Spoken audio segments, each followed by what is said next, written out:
Welcome to Kuya Real Talks Podcast. Hey guys! Welcome sa first episode ng Kuya Real Talks with me. I'm Wayne. And sa first episode, wala pang topic. Okay, so basically itong first episode ay introduction lang ng podcast na to. So, I'll be telling kung ano ba yung podcast na to and siguro magsasabi rin ako ng mga reasons ko kung bakit ako nag-start ng podcast. So, unahin natin is introduce myself. I will introduce myself muna. So, ako nga pala si Wayne, 21 years old ako. Well, habang nire-record ko to 20 pa rin ako pero siguro sana ay sa November 20, which is yung birthday ko, ay available na siya or pwede nyo na siyang pakinggan sa Spotify, Apple Music, and sa YouTube. So, yeah. So, magpapakilala ko as 21 years old. Okay. So, 21 years old and currently living sa New Zealand. Pero, hindi po ako laking New Zealand. Magto 2 years pa lang ako dito. So, talagang para bang yung mindset ko and kaluluwa ko ay Filipino talaga. Baka kasi isipin nyo na isa na akong parang talagang laking ibang bansa ba, laking abroad, pero hindi po. So, kung mapapansin nyo rin naman sa accent ko is very Filipino pa rin.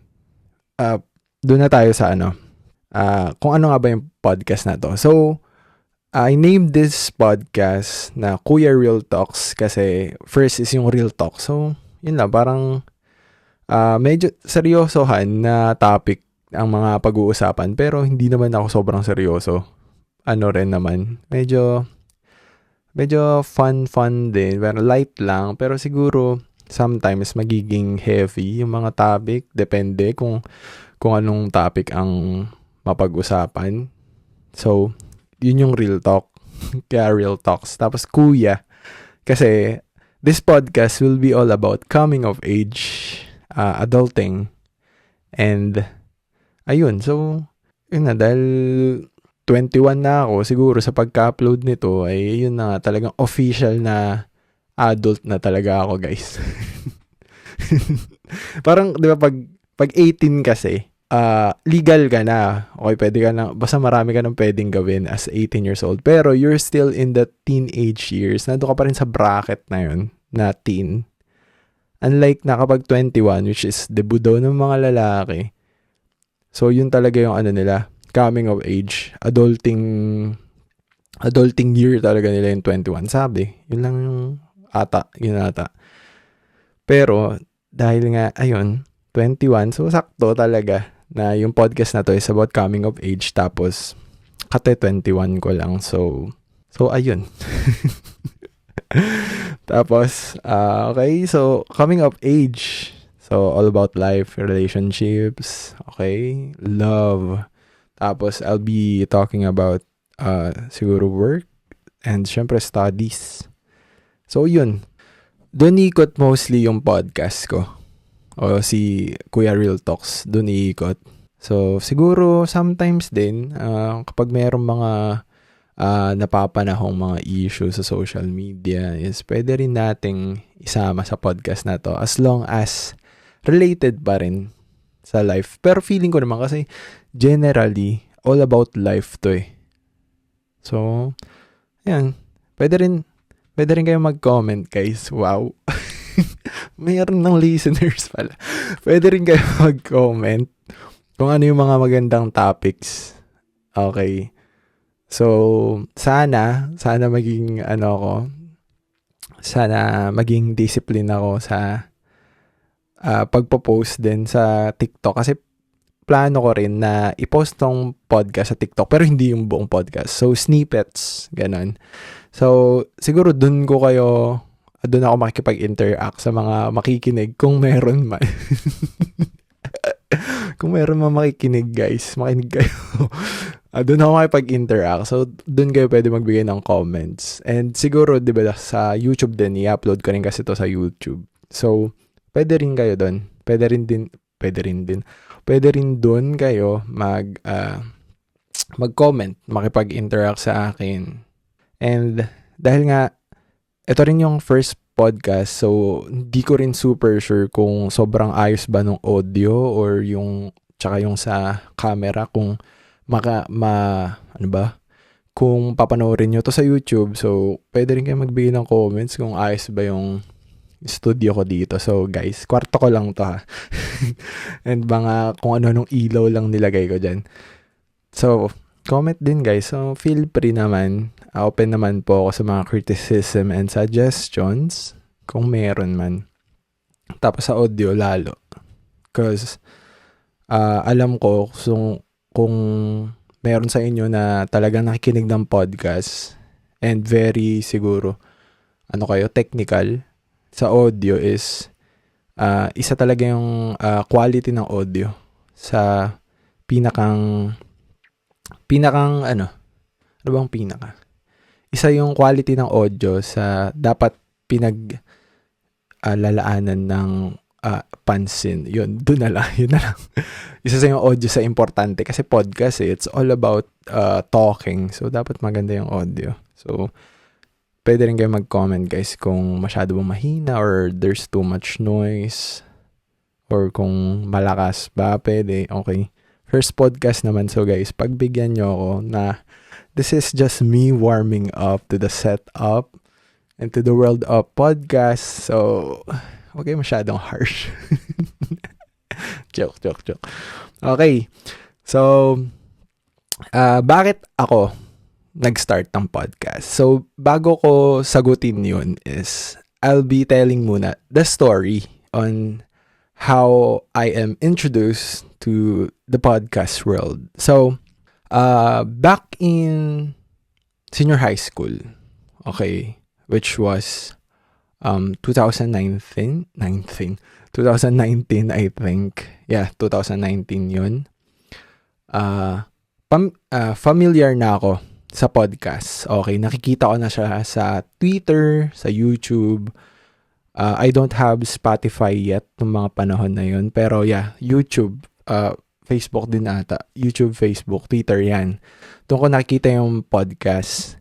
And nakikita ko lang na alam ko kung ano yung podcast, pero hindi pa ako nagdadwell sa podcast. Wala pa akong pinapanood kahit isang episode. So, paano nga ba? Paano ako na-introduce? So, back in 2019, hindi. Ano na yun? 2020 na pala kasi pandemic na yun. So, back in 2020, ay grade 12 student ako, senior high school. So, alam naman natin na online class nung mga panahon na yun. And, dahil nga online class, so, laptop yung gamit ko sa pag-online class. So, through PPT and video calls yung klase. Okay, alam niyo yun guys. Ba't ko ba sinasabi na alam ko naman familiar kayo sa online class? Basta yun.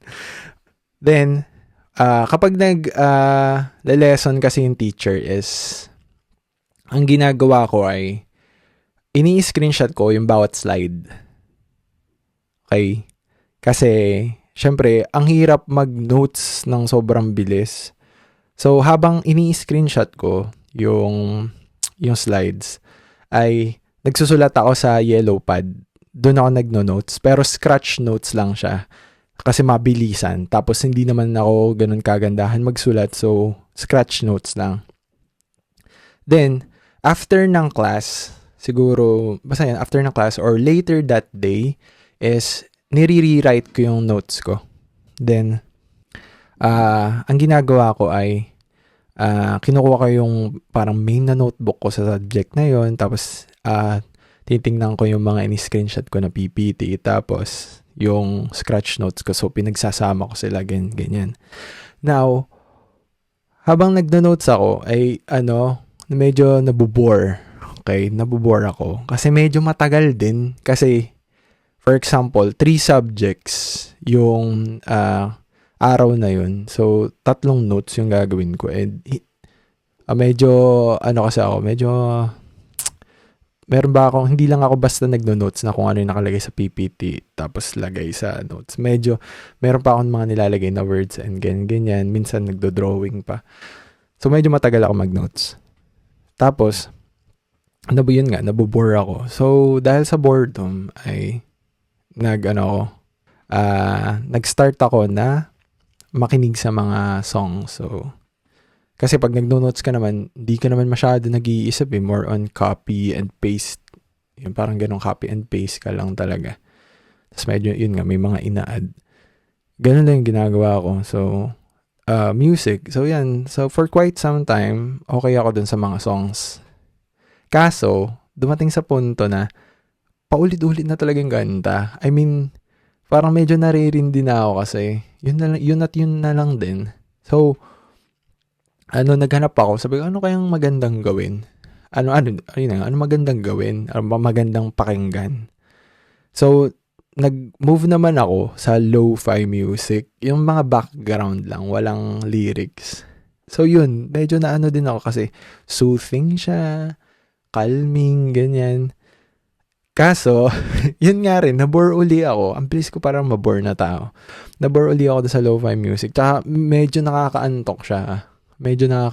So, eto na naman ako, naghanap na naman ako sa ano na naman ang magandang, pakinggan. So, doon na ako na-introduce sa podcast. Okay? And the very first podcast na pinakinggan ko ay sa channel na to. It's called Hello Ma'am Sir. It's a podcast ng mga, alam ko kung di ako nagkakamali, mga nasa abroad sila. Dubai specifically. Yun ata. So, yung podcast na yun is all about about Filipino culture, about life, ganyan generally, ganun. So, yun, nakikinig ako ng podcast na yun. Tapos, I really find it enjoying. Okay? So, kasi, yung feeling for me yung feeling ng nakikinig ka sa podcast is, parang lang, parang pag nag-iinuman, tapos may kakwentuhan ka ganun, kahit hindi ako nakakapag-give ng input dun sa usapan kasi nakikinig lang naman ako and podcast is recorded, diba? Parang kasama pa rin ako dun sa conversation nila and sometimes, hinihit ko yung pause tas tatawa muna ako kasi sobrang nagigets ko yung sinasabi ng mga hosts. So, I really find it enjoying. So, nawawala yung boredom ko, tapos hindi pa ako inaantok. Tapos, feeling ko, nadadagdagan yung knowledge ko kasi some podcast is, hindi lang sila, very grounded sa entertainment. Okay? Meron talagang mga podcast na informative. So, it's a good way. Parang multitasking. While I'm doing something physically, my brain is learning something. So, yun. So, magkaiba silang bagay, pero napagsasabay ko sila. Tapos, it's a way to kill boredom. And, ayun, feeling ko napaka-productive. So, ayun.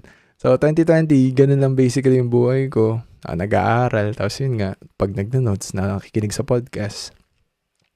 Tapos, year 2021, 2022, medyo konti na lang yung mga podcast na pinapanood ko kasi lumuwag na yung pandemic. Okay, so nakakalabas-labas na ako and parang 2022 ay nag-18 na ako. So pwede na talagang lumabas ako nun. Hindi, bago pa naman mag-18 is maluwag na talaga. So nakakalabas na talaga ako. So yun. Di ako masyado nakakakinig sa mga podcast. Then, year 2023, which is the year that we migrated here in New Zealand, then I decided na hindi mo na ako papasok sa school. Okay, so I'll take a gap year. Gap year lang daw, pero ang tagal ko hindi pumapasok. Okay, anyway, sa ibang episode yan. So, naghanap ako ng work.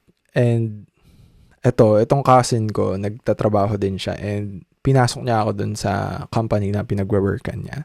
Now, ang work ko dun is mainly yung mga tasks is it does not involve a lot of thinking. So, very physical. So, just like writing notes, yun, physical din siya. So, alam niyo na, nabore ako. Ang bilis ko mabore na tao eh. Nabore ako while doing the tasks, while doing that job. And naisip ko na naman, okay, to kill this boredom, I have to listen to podcasts. And meron naman na akong Spotify. So, hindi ko na, kasi dati sa YouTube lang ako nakikinig ng podcast eh. Now, ngayon na may Spotify na ako. So, I can listen to it even if nakasara yung phone ko. So, kahit saan ako pumunta is, yun, nakikinig ako. And, doon ako na-introduce sa mas marami pang mga podcasts. Basically, yun lang. 2023, work, ipon. Tapos, yun, while working is nakikinig sa podcast. Pero, back in 2020 and basta 2020, 2021, mga ganong year, ay parang naiisip ko na talaga na mag-start ng podcast. Kasi parang feeling ko, ang saya niyang gawin. Pero akala ko kasi, ang podcast is, dapat meron kang kausap. Okay? Kasi yun yung mga napapanood ko dati, it's always 2 to 3 people yung podcast na mga pinapanood ko. So talagang, akala ko ganun yung podcast. So, I was telling my friends na, oy guys, tara podcast tayo as a joke. Parang, pero half joke. Pero, sa totoo, gusto ko siya. Gusto ko talaga siya gawin. Kasi, mahilig din naman akong makipag-exchange ng mga nalalaman ko sa buhay. Tapos, meron ata akong kadaldalan talaga. So, ayun. Joke lang. Pero ngayon, tinaw mo. Nakapag-start na talaga ng podcast. So, ayun guys. And, isa pa is, medyo po meron akong kadaldalan. Now, hindi naman po ako extrovert. Okay, selective extrovert. If that's the right term, yun ako. Kapag talagang naramdaman ko na komportable ako sa taong to, or that person made me comfortable sa pakikipag-usap. And feeling ko naman is nasa same level kami ng intellectuality para makapag-exchange kami ng thoughts namin, ganun, is talagang dumadaldal ako. And alam ko kung yung mga kaibigan ko dyan na pakikinggan to is alam nyong may kadaldalan ako. Kasi back nung nag-i-start pa lang ako mag-drive. Okay. I have this friend of mine na lagi kong kasama kasi nag-stop din siya nung mga panahon na yun. And lahat ng mga iba naming kaibigan is nag-aaral na sila. And kami na lang dalawa yung natira na hindi nag-aaral sa tropa. So, kapag may mga errands ako, which is sobrang dami kong errands nung year 2022, 2021, ay sinasama ko siya. Kasi ayaw din ng parents ko na mag-isa akong nagdadrive. So, sinasama ko siya. And siya talaga yung naka-witness ng kadaldalan ko at mga tanong ko sa buhay. Kasi, ang dami ko talagang tanong sa buhay, guys. Sobra. Ewan ko, napaka-curious ko kasing tao ata. So, ayun. Habang nagdadrive ako, nasa passenger seat ko siya. Ang dami kong tinatanong sa kanya. Tapos, alam mo ba, dapat yung buhay ay ganito, ganyan. Tapos, alam mo ba yung puno na yan, ganito, ganyan. Tapos, nasabi niya, ang dami mong alam, no? Madaldal po talaga ako, guys. Sobrang bilis kong, hindi naman. Kapag nahook ako sa isang bagay, parang nagkakaroon ako ng hyper-focus. Tapos talagang inaalam ko, ano ba yung bagay na yun? Chinecheck ko chinecheck ko sa Google or ganyan. Tapos nagtatanong ako sa mga tao, like, alam nyo ba to? Guys, let's talk about this, mga ganun. So yeah. Tapos, isa pang kwento na parang isa pang nag-prove na madaldal talaga ako is nung nandito na ako sa New Zealand. And I had this coworker na same age. Hindi naman same age. Mas matanda ako sa kanya. Pero you get the point na nasa kami. Parang Gen Z, ganyan. So medyo comfortable sa pakikipag-usap sa kanya. And ayun, ano naman, ang kaso naman dun is kapag uwian na, wala siyang kotse pa. And sinasabay ko na siya, hinahatid ko siya sa bahay nila. So, it's me and her lang sa kotse. Tapos dun na talaga. Doon din lumabas yung kadaldalan ko. Nagtatanong ako, ganyan. Tapos, I remember, I had this question na, di ko alam kung dun sa coworker ko na yun o dun sa pinsan ko na nagpasok sa akin sa work. Basta, maalin sa kanilang dalawa, tinanong ko sila. And the question was, is there something about yourself that people around you notice na parang hindi naman necessary na maganda, pero hindi rin naman pangit. Parang ano siya, hindi siya very pleasant. Okay, let's put it na gano'n na lang. Hindi siya very pleasant na trait or attributes mo.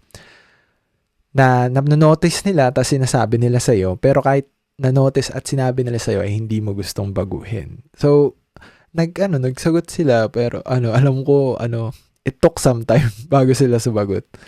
Tapos, nung sumagot na sila, they asked me back, sabi, ikaw, Tapos sabi ko, ganito, ganyan. Hindi pala, bago ako sumagot, bigla siyang may sinabi na ano sa'yo, yung kadaldalan mo, parang ganun. So, awan ko kung seryoso siya. Or nagjo-joke lang, pero feeling ko seryoso, kasi na-notice ko nga, madaldal talaga ako. Tapos yun, isa pa nga sa nag-prove na, okay, madaldal po talaga ako. And nanonotice na talaga nila. So yun. Tapos, dahil doon, hindi lang naman dahil doon, like, sa mga observations ko sa sarili ko is, medyo nag-lay low po yung kadaldalan ko. Pag nakikita ko na naka-earphone sila while working, sabi ko, okay. They don't want distraction. Hindi na ako magtatanong. Tapos, so yun, medyo hindi na ako nag-talk-talk. Pero, talagang parang naghahanap yung katawan ko na kwentuhan. Especially, kasi nga dito, hindi naman ako masyado lumalabas, bahay and work lang. Naghahanap talaga ng conversation ako. And wala akong mapagkwentuhan na parang same age ko, ganyan. Kasi, konti lang din ang may mga kaibigan ko dito. Tapos hindi nga ako naglalabas pa. So, feeling ko, nahanap ko yung tamang platform sa aking kadaldalan at sa mga tanong sa buhay at mga realizations. And ito na yun, yung podcast. And parang galing lang din kasi I used to listen, then I used to dream of having my own podcast, and now I'm doing it. So, diba guys? Galing lang. Okay guys, hindi ko alam 25 minutes na agad ako nag-uusap. Pero i-edit out ko ba to kasi nag-practice ako ng konting clips bago ako talaga mag-record. And nalaman ko na ang hirap pala mag-usap nang mag-isa ka. Tapos wala kang script. So, talagang galing sa utak mo, lalabas agad sa bibig mo. Ang hirap, parang nabablangko ka. Pero yun, pwede naman talaga yun sa solo podcast kasi talagang there will be dead air. Kasi wala naman akong kausap kundi yung camera or kayo. So yun, I'll try to make it as raw as possible, pero feeling ko is marami akong mga i-edit out. Okay. So yun lang naman yung first episode. So dami ko na agad sinabi, introduction pa lang naman. So yun, this is Kuya Real Talks, and I'm Wayne, and feel free to comment, give suggestions sa quality ng audio nga and sa studio and shit. So yun, pwede rin kayo magsabi ng mga magagandang topics na mapag-uusapan natin. So yeah, wala pa akong outro, hindi ko pa naiisip. Wala pa akong naiisip. So yun lang naman guys, salamat kung umabot ka hanggang dito. Okay, so this is Kuya Real Talks, and Bye!